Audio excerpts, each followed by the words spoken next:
नमस्कार बच्चों। पिछले वीडियो में हमने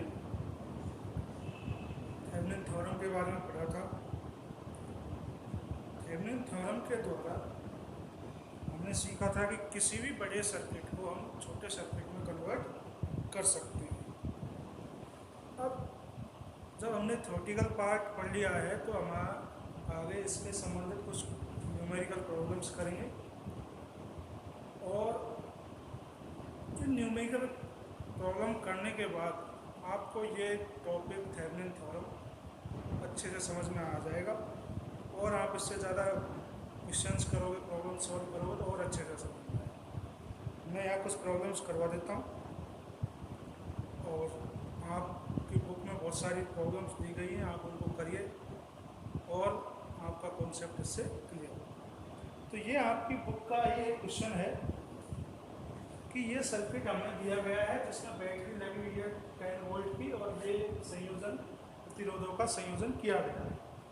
अब इन संयोजनों के द्वारा ये सर्किट हमें दिया गया है और क्वेश्चन कहता है कि इसको थेवेनिन थ्योरम से थेवेनिन प्रपथ में इसको बदलिए और जो RL है, ये वाला RL है, इसमें प्रवाहित धारा का मान ज्ञात है।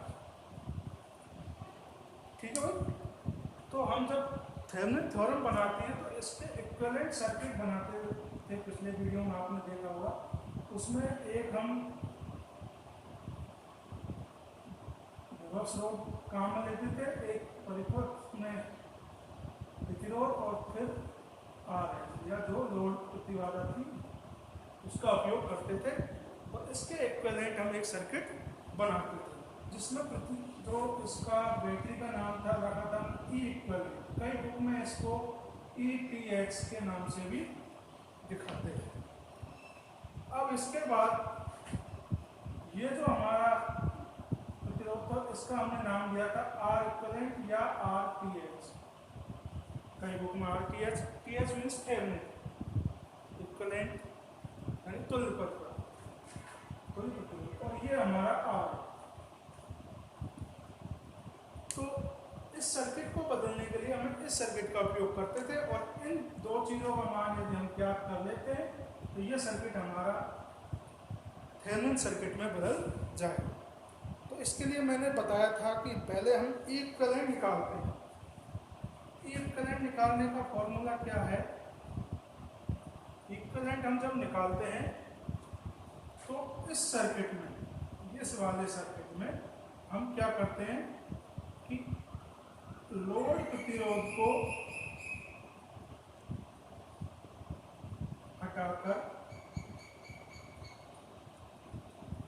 उसके सिरों पर विभव का मान प्राप्त करते हैं। बनाइए जरा, लोड प्रतिरोध को हटाइए तो ये सर्किट कैसा बनेगा?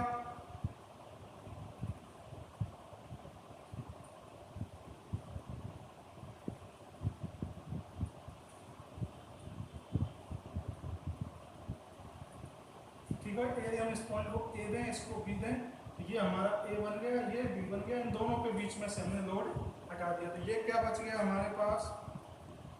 ये 10 वोल्ट, ये 10 ओम, ये भी 10 ओम, ये 5 ओम।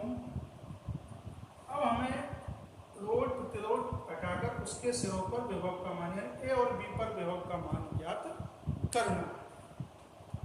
अब देखिए जरा, मैंने उसमें भी बताया था पिछले जब थ्योरेटिकल पार्ट पढ़ रहे तो ये सिरा ओपन है, ये सिरा बिल्कुल ओपन है, आगे कहीं इसमें जुड़ा हुआ नहीं है, यानी कि इसमें से प्रवाहित धारा का मान कैसा होगा? इसमें से कोई धारा प्रवाहित नहीं होगी, जीरो मान होगा। भाई सिरा इसमें एक खुला तार लटका हुआ है तो उसमें से प्रवाहित धारा का मान जीरो। तो जो यहाँ जब किसी तार में से कोई धारा प्रवाहित नहीं हो रही है तो उसमें ये सिरों पर विभव का मान कैसा रहता है? समान, यानी यहाँ वही विभव होगा जो यहाँ पे होगा, यानी कि C पॉइंट पर जो विभव होगा वही A पर होगा। तो C पर निकालेंगे तो देखिए जरा, ये सीधा एक लूप बना हुआ है इस तरह से, ठीक है। ये सीधा एक लूप बना हुआ है इस तरह से। तो इसमें पॉइंट सी पर क्या विभव होगा, जो इसके सिरों पर विभव होगा वही पॉइंट सी पर होगा। ई इक्विवेलेंट बराबर वोल्टेज डिवीजन रूल्स, ई इक्विवेलेंट बराबर क्या फॉर्मूला होता है, जैसे मान लीजिए इसका नाम हम 5/5 प्लस 10 मल्टीप्लाई 10, 5 से ये कट गया 3 बार, तो यहाँ आ गया 10/3 वोल्ट इस पर। तो जो यहाँ कितना आ गया 10/3 वोल्ट, तो यहाँ भी कितना होगा 10/, क्योंकि ओपन। इक्विवेलेंट का मान हमारा कितना आ गया 10/3, इक्विवेलेंट निकल गया। अब अगला पॉइंट है हमारा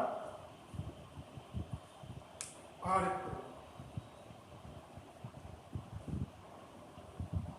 इक्विवेलेंट निकालने का क्या फॉर्मूला है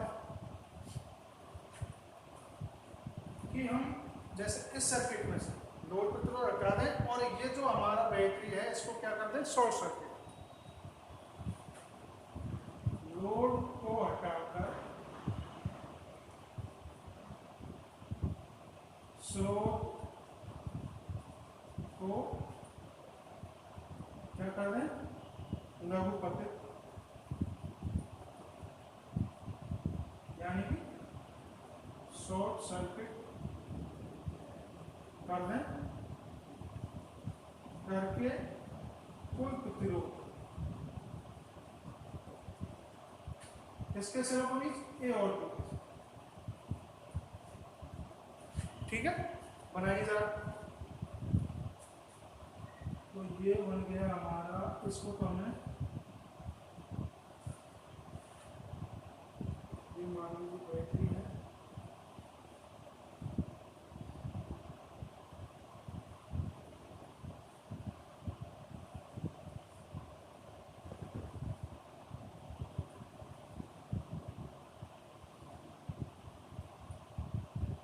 ये 10 ओम, ये 10 ओम, ये 5 ओम, ये सिरा ए, ये बी और ये 10 ओम।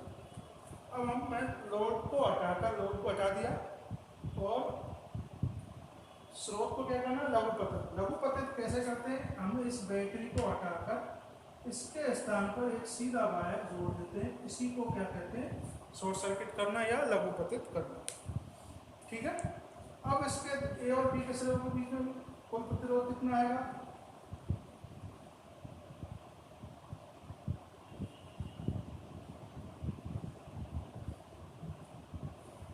ए और बी के बीच में एक कुल प्रतिरोध आएगा। देखो ये यहाँ से शुरू करते हैं 10 ओम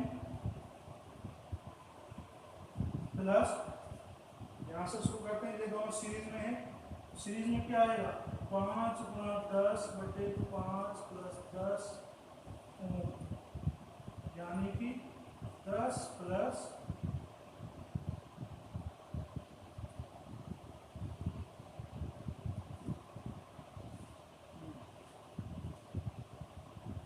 50/15, यानी कि 10/3, तो 40/3 ओम, यानी इसका कुल प्रतिरोध आया हमारा 40/3, ठीक है भाई।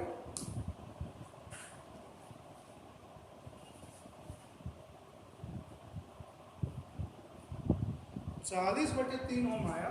अब हमारे पास दोनों चीजें आ गई, तो ये सर्किट हमारा बन गया। ये कितने आया हमारा 10/3 वोल्ट, ये 40/3 ओम, और ये हमारा पहले से ही फिक्स रहेगा कितना 20 ओम। तो ये सर्किट अब हमारा थेवेनिन सर्किट में बदल गया। ये क्वेश्चन में 2 पार्ट है, पहला पार्ट ये कंप्लीट, दूसरा पार्ट ये है कि इसमें हमें प्रवाहित धारा का मान निकालना। तो इसमें जो हम प्रवाहित धारा का मान निकालेंगे, तो जरा देखिए 10 ये वोल्ट दोनों सीरीज क्रम में है, तो ITH मान इसको, इसमें प्रवाहित धारा का मान यदि हम I माने तो I बराबर E equivalent plus R equivalent plus R, दोनों सीरीज क्रम में है। और इसमें जो एक धारा प्रवाहित होगी, पूरा एक ही लूप है, यहाँ से यदि I धारा निकलेगी तो यहाँ भी I होगी, यहाँ भी I होगी। तो I का मान क्या होगा कि विभव अपॉन कुल प्रतिरोध, कुल प्रतिरोध दोनों सीरीज क्रम में R इक्वलेंट प्लस R है। तो रखिए मान